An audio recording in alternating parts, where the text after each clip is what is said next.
So stoked to welcome in our next guest, BYU baseball senior catcher Abe Valdez, joining us via Skype on the Deseret First Credit Union hotline. You've got an incredible story, Abe, so let's dive right into it. I want to start first with the moment you were literally on the field at Miller Park preparing to open conference play of your senior season, and you hear that your season's over. What was that moment like for you? It was pretty rough. I think I'm pretty sure it was rough for everyone, but just kind of like thinking like, oh, like I might have just played my last game like ever in college. I was kind of sad about it, but I think the worst part about everything is just knowing that you're prepared from, I don't know what, September 6th, I think it was. I started practicing up until that point. You're with your team like every single day for, I don't even know how many hours a day. So, I think that was just the hard part, just kind of like trying to really get everything into your head, knowing that you work so hard for something and to get it all taken away, like with no control over it, it was kind of heartbreaking.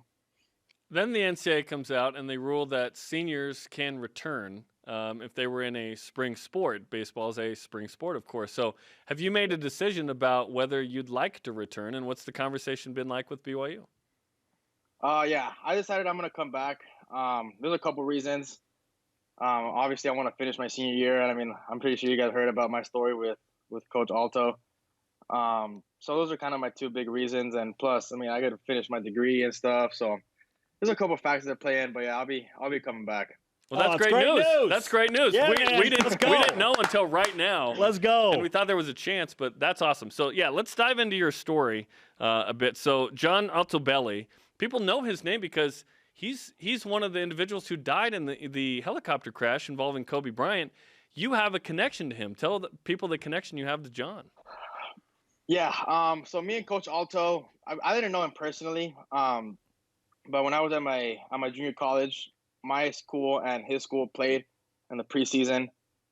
I think it was twice a year that we played them, and if we got to playoffs, we usually faced them. They're usually top like 3 teams in the country, so like the way our brackets are set up is like the worst team would play the like, top team and stuff like that. It's kind of basic, but so yeah. So we faced them pretty often, and my freshman year I didn't do too well against them, but my sophomore year I ended up playing. I actually had really really good games against them, and that just turned over. So during like the whole recruiting process, I guess Coach Herring called Coach Alto. I was like, hey, like we're looking for a catcher to come in and kind of make an impact at our program, and someone that can come in, and Coach Alto was like, oh, like I don't have anyone, but if there's someone you want to go look at or kind of see what's up, is go look at the guy from Southwestern. So next thing I know one day is I get a text from my coach over at Southwestern, and he's like, hey, like BYU is here to watch you practice. And I don't really think much of it. I'm in the middle of, we're like tied for first place in conference. So I'm kind of like focused on trying to practice and get better. And so we talked to Coach Herring after practice, and like a week later, I think BYU sent me my offer, and I signed my letter of intent. And so that's when I asked my coach. I was like, hey, like, can I get his number? I want to text him and like kind of thank him personally, And so yeah, I texted him, and he was driving at the moment, so he's like, hey, call me. Like, I don't want to text. I'm like, okay, cool. So I called him, and it was like a brief phone call, like 2-3 minutes, just talked about some stuff, and he was like, hey, yeah, I think you're gonna have a great time there. I think you're gonna play well and do great things, and I wish you the best, and hopefully we don't have to see you in playoffs because I don't know how to get you out anymore. I just kind of laughed about it, and I was like, well, maybe I do. Maybe you're my good luck charm so I can hit better. And he was like, yeah, man, well, have fun, man. Good luck the rest of the season, and hopefully I get to see you again soon. I'm like, hey, thanks, Coach, and thanks for the opportunity. I really appreciate it. And that was that. And, remember what happened on January, I think 26th it was, if something like that, if I'm not mistaken. And, yes, so now here we are.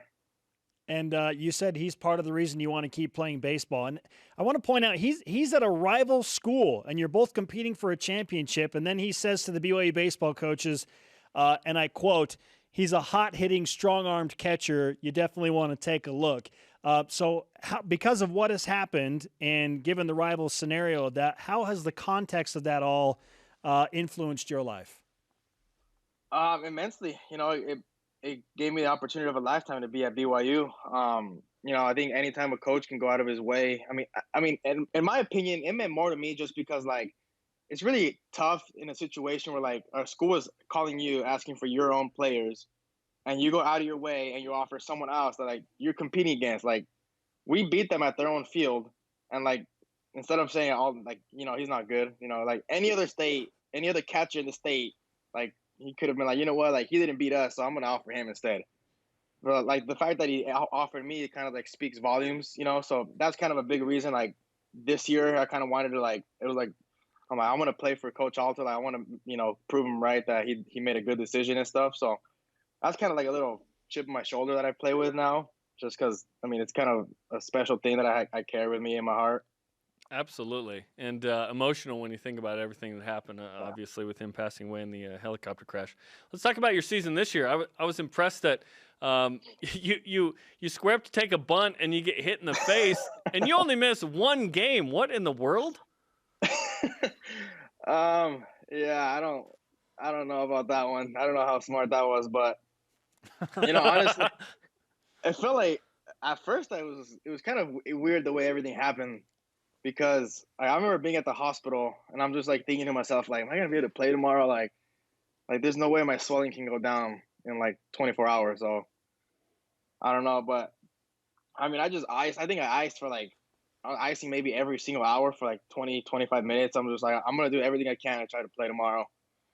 But obviously that didn't happen. Coaches weren't gonna let me play. Yeah, you missed one whole game. After getting hit almost in the orbital bone, you squared a bunt right and it nicks the bat. Mm-hmm. Yeah, so apparently it like nicked the bat and then barely hit my helmet and then hit me. You can still see my scar right here. Yeah, that's my claim to fame at BYU.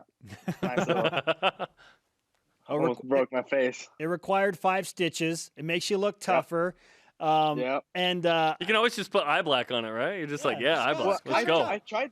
I tried that. So when we played at UVU, I had the stitches still on my face, so like I had to play with a Band-Aid on, and I was like, I don't know how tough I look with just one Band-Aid on my face. So I was trying to find like, I'm gonna try to find some eye black. I can just color the Band-Aid and then color my face with eye black, and no one's gonna know the difference. Just put like one Pokemon, just like one Pokemon Band-Aid. It was man, but it was fun though. It looked kind of cool on TV, so. Can't complain. Now, Abe, obviously moving to Provo, it's a cultural adjustment, and you joked recently that you can grow a full beard in 3 days, but you can't have a beard at BYU. So how was that adjustment for you? Oh, that was rough. That was pretty rough at first. I remember like my very, very first day. I came up early last year in the fall. I came up like, I don't know, maybe like 3 weeks early. I kind of just wanted to adjust a little bit. And I remember the first thing I do, I walk into the weight room with Justin, and like no, not even a hi, not anything. It was just like, hey man, like if you're gonna keep coming here, like I need you to start shaving. Like if I have to shave, you have to shave too. I was like, oh man.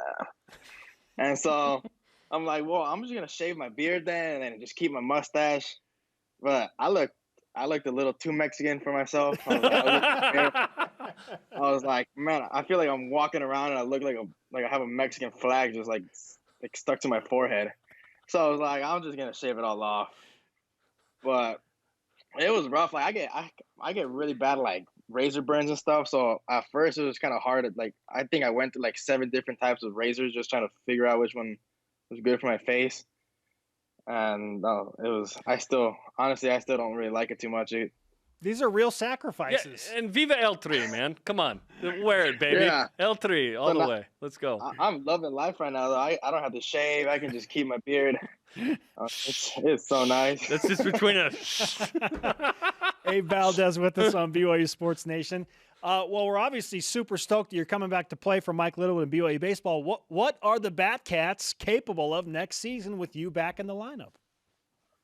I don't know how good of a difference I made this year. I wasn't hitting too much to start off, but we have a really good team, especially pitching depth.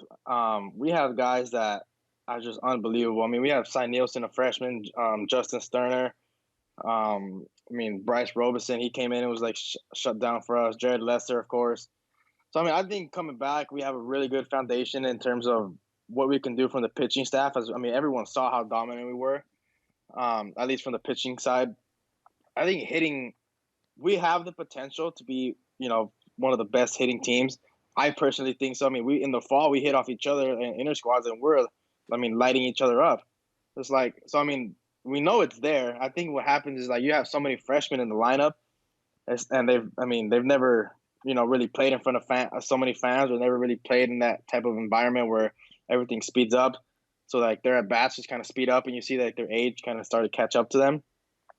And I mean, that's kind of just growing into it. I mean, I remember last year I struggled a lot, and people kind of make fun of me and be like, "Hey, how'd you struggle? Like, every time they put you in, you get a hit." I'm like, I don't know. I really don't know. But I mean, for them, it's just, I think everyone coming back next year and just kind of, I think we had a really good chemistry. So I think just bringing all the pitchers back, bringing all the players back. I mean, I think we're losing one senior in Ben Weiss.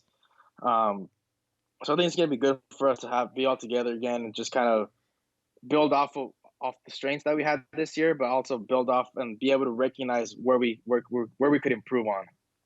Abe, great stuff, man. We're super excited you're coming back to BYU. Great to catch up with you. Stay safe at your family's house in Alabama, and we'll see you back in Provo soon.